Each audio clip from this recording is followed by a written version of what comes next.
มาแล้วพี่น้องเอ้ยมาแล้วเนาะรถเคนพี่น้องเอ้ยเนาะใครเตียงมันสั่งมาแล้วพี่น้องเอ้ยเนาะทำลง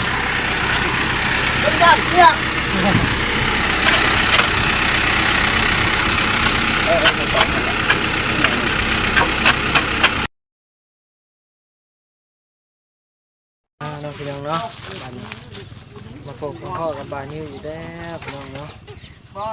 งานค่อยคำลงแรงนะพี่น้องเนาะช่วงแรงๆพี่น้องเลย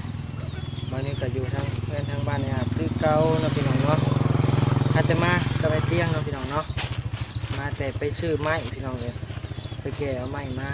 ให้ทางไอ้อาจที่ว่าลุงอาจนั่นเองนะพี่น้องเนาะไปมาบัดนี้กะแซงวิทย์เนาะขออนุญาตนะพี่น้องเนาะแซงวิทย์ก็มาแล้วนะพี่น้องเนาะบัดนี้ก็ได้ไม้ก็มาแล้วพี่น้องเนาะไปเอากับไอ้เตียงเมื่อกี้นี่อาจจะมาฮอดพี่น้องเนาะเอารถบันนี้แหละแกมานะพี่น้องเนาะกับทักทายสบายดีเด้อพ่อแม่พี่น้องเนาะบัดทุกผู้ทุกคนที่เขามาหับชมคลิปบานิววันนี้ก็ยินดีต้อนรับบัดทุกผู้ทุกคนเนาะไปจะเบิ่งกันเลยพี่น้องเนาะสบายดีเด้อไอ้แม่เนาะสบายดีเด้อพี่น้อง เด้อโตจังได๋เฮางอยรถตอนมา ม่วนบ่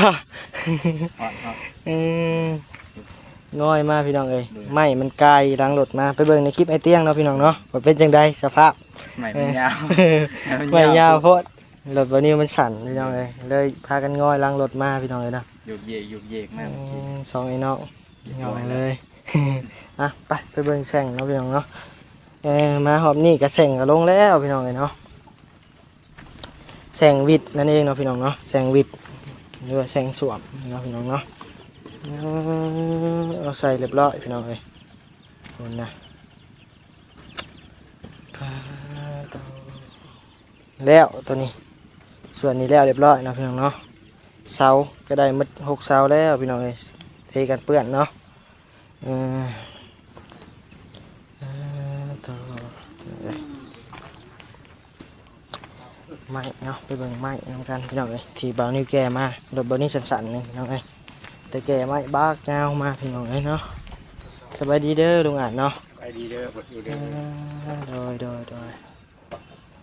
สบายดีพี่ทางวันนี้คุยกันดีเด้อเนาะทางไอ้สร้างก็แล้วเวียกแล้วเมื่อไรบ่มือนี่สบายดีมาทุกคู่ทุกคนเนาะไอ้สร้างเพิ่นมีแต่มืออื่นเนาะลงมือต่อยกเสามืออื่นพี่น้องเลยเนาะช่วงเบิ่งก่อนว่าสิประมาณจักโมงเนาะพี่น้องเนาะบ่เกิน8 โมง 9 โมงหรอกเนาะหรือว่า10 โมงอย่างนี้เนาะต้องเตียงกันปูนก็ได้มาแล้วพี่น้องเลยเรียบร้อยทางไอเสียงกับไอเตียงเอามาเนาะพี่น้องเนาะนี่พี่น้องเอ้ยไม้บานนิ้วไปแก่เอากับไอเตียงเนาะกับไอเมฆเกือบบรอดพี่น้องเลยเนาะแก่มาไปโยนถิ่มแม่อยู่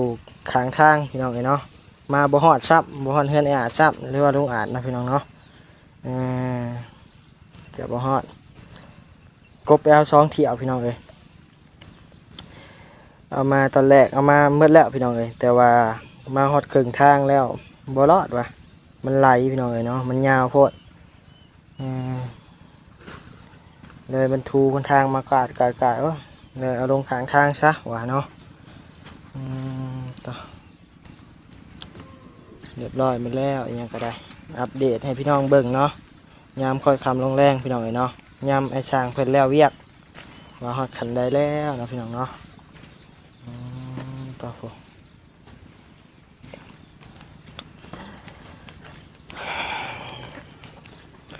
ได้ลงอาดดีใจบ่วันนี้ไม่ก็มาเลยยังก็มาเมื่อละบาทดีใจสุดๆเลยสุดๆเลยบ่เลยบุกใจเดี๋ยววันนี้เด้อที่แกใหม่มาให้เด้อโดยเป็นอย่างเนาะเกือบบรอดเนาะครับก็ได้จน2 เที่ยว เอาไว้ข้างทาง เอาไว้ข้างทางพิมพ์ข้างทางเลยพี่น้องเอ้ยเนาะ เห็นจังได้ซะเนาะมันเอามาบ่ได้พี่น้องเอ้ยมันทูคนทางมากว่าก่อนเนาะไปเบิ่งทางคลิปในเตียงพี่น้องก็สิฮู้ดอกเนาะว่าเป็นจังใดอีลากอีเรือซำใดเนาะพี่น้องเนาะ โพดโพงโงกแตงรถใส่ลุยนี่ก็ได้โอ้แจกอีสานเต็มอยู่เบิ่งนี่แต่ใส่นี่แหละมาพี่น้องเอ้ยเนาะ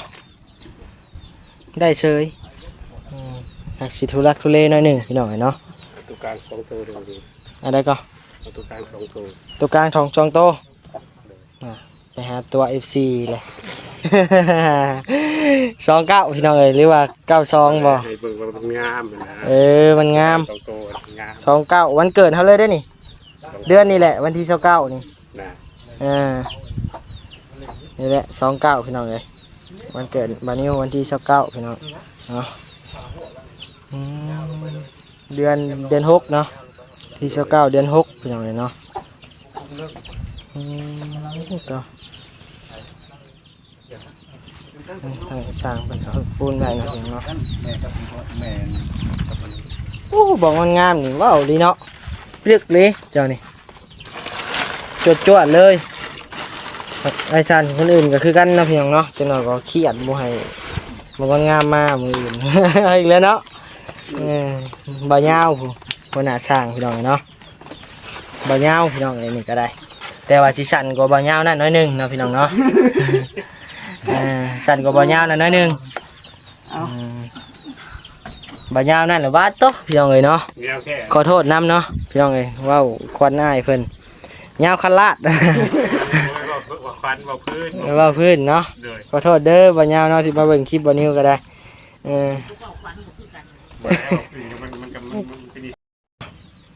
ต่อเนาะพี่น้องเนาะบัดนี้ก็ได้จีนี่ความจำเต็มพี่น้องเอ้ยมันเลยตัดเนาะโทรศัพท์เลยตัดเนาะพี่น้องเนาะเฮ็ดจังได๋แม่บ่คำเฮ็ดของกินบ่หนึ่งข้าวบ่บัดนี้ทางเงินครัวใหม่ก็สิได้เป็นจริงแล้วเนาะบัดนี้เนาะห้องน้ำก็สิมีแล้วตัวบัดนี้ก็ดีใจนำเด้อเนาะใจโดย ที่มาซอยก็ได้เบานิ้วก็มาซอยมึงนี่ตัวกูอยากให้ได้ แน่แน่เนาะ ตุนเนาะ โดยตัวผู้หลักผู้ใหญ่แล้วเป็นหลักเนาะผู้หลักผู้ใหญ่ทาน นิ้ว ได้ สีเตาไงนะสีหายดอกเงินนี่กับเบิ่งก่อนหาเบิ่งก่อน เสียเงินให้ดอก กับเบิ่งก่อนเนาะ คัซื้มาแล้วกันเอาใส่รถมาก็สิแตกซ้ำตื่น บ่แตกดอก มันไม่อันใส่รถนั่นแม่ไปซื้อหา อืม อันนี้หาบเอาแล้วอันนี้ อืม มันซื้อแล้วก็ซื้อได้อยู่กับพ่อมีดอกเงินก็ว่า ได้ปลุกใจแต่เฮาหาบมานะก็ ได้ ใส่รถ ได้ นั่นแหละใส่รถจักรกับผู้ที่แตกซ้ำ ยันเตะนะกองนี้คันได้ออกมามืออื่นกะสี่ไม้นี้เอามาสิแทนเอารถ ได้เอาซับนี่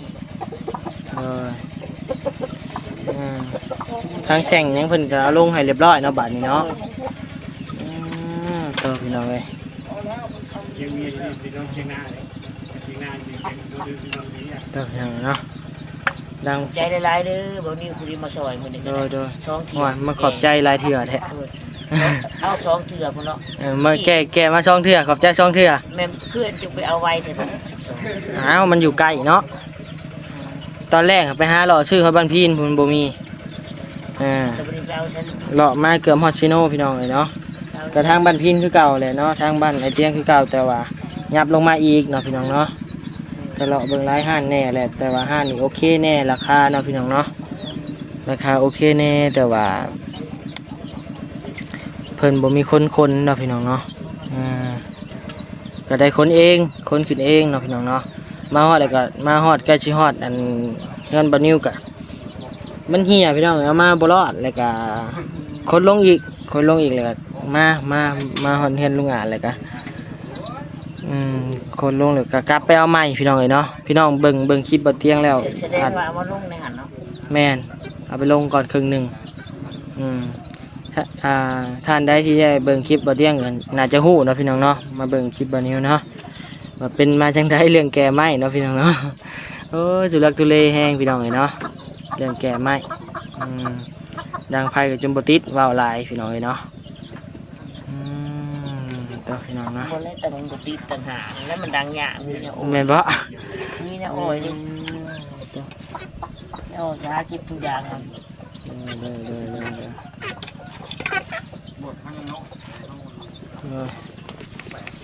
ไปลุงอ่ะ โดย พาครับน้าพี่น้องเนาะมาเบิ่งไม้เบิ่งตอกพี่น้องเอ้ยว่ามีไม้หยังแน่พี่น้องเอ้ยเนาะเพิ่นไอเตียงเพิ่นซื้อไม้หยังแน่มาให้เจ้าลุงอ่ะ ไม่48ไม่หาแข้งเคยหาคูณ10แต่ก็ไม่แป้นแบบ ไม้กุมภาเนาะ ไม่กุมภาหรือว่าไม่กุมภาเนี่ยไม่ โด เท ย แบบ โดย โดย เนาะ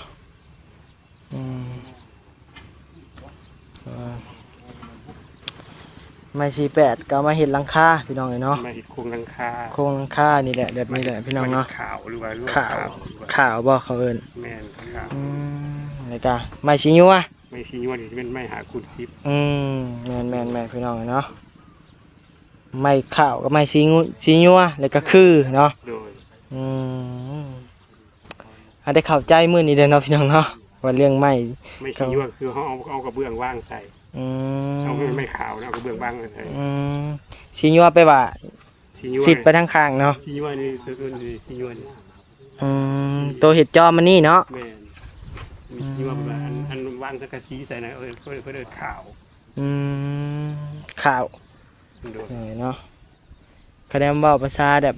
คนบ่ฮู้จักก็ไม่48พี่น้องเอ้ยเนาะไม่48โดดเนาะ รวมกันในมือเอาเห็ดเงี้ยแล้วก็ เอาเห็ดเฮ็ดแล้วมันก็มีไม้นั่นไม้นี่เนาะ แม่น โดยบัดนี้ก็สิได้ขอตัวจบคลิปก่อนเนาะพี่น้องเนาะทางบ่เตียงกับมากับบ่นิ้วเนาะก็ย่านอ้ายเพิ่นถาเนาะพี่น้องเนาะเพราะว่ารถเพิ่นก็จอดแม่นอยู่ในเมืองพุ่นเนาะพี่น้องเนาะวันนี้ก็ขอบใจเนาะพ่อแม่พี่น้องเมื่อทุกคู่ทุกคนเนาะที่เข้ามารับชมคลิปบ่นิ้วจนจบเนาะที่ผู้ใหญ่ใจดีที่ได้เม่นเข้ามาซ่องบ่นิ้วก็อ่านจนหมดทุกเม่นเนาะพี่น้องเนาะก็เม่นที่ให้กำลังใจบ่นิ้วก็ข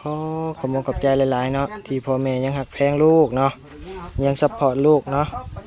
บ่นิ้วก็ขอให้พ่อแม่บ่ทุกอยู่ทุกคนเนาะอายุหมั่นคนยืนเนาะสร้างสิ่งใดก็ได้สิ่งนั้นนะพี่น้องเนาะบ่นิ้วก็อวยพรบ่อยากเก่งปานใดผิดพลาดประการใดบ่นิ้วก็ขอโทษเด้อพี่น้องเด้อ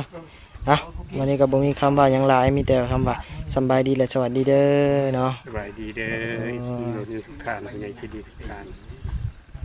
อ๋อ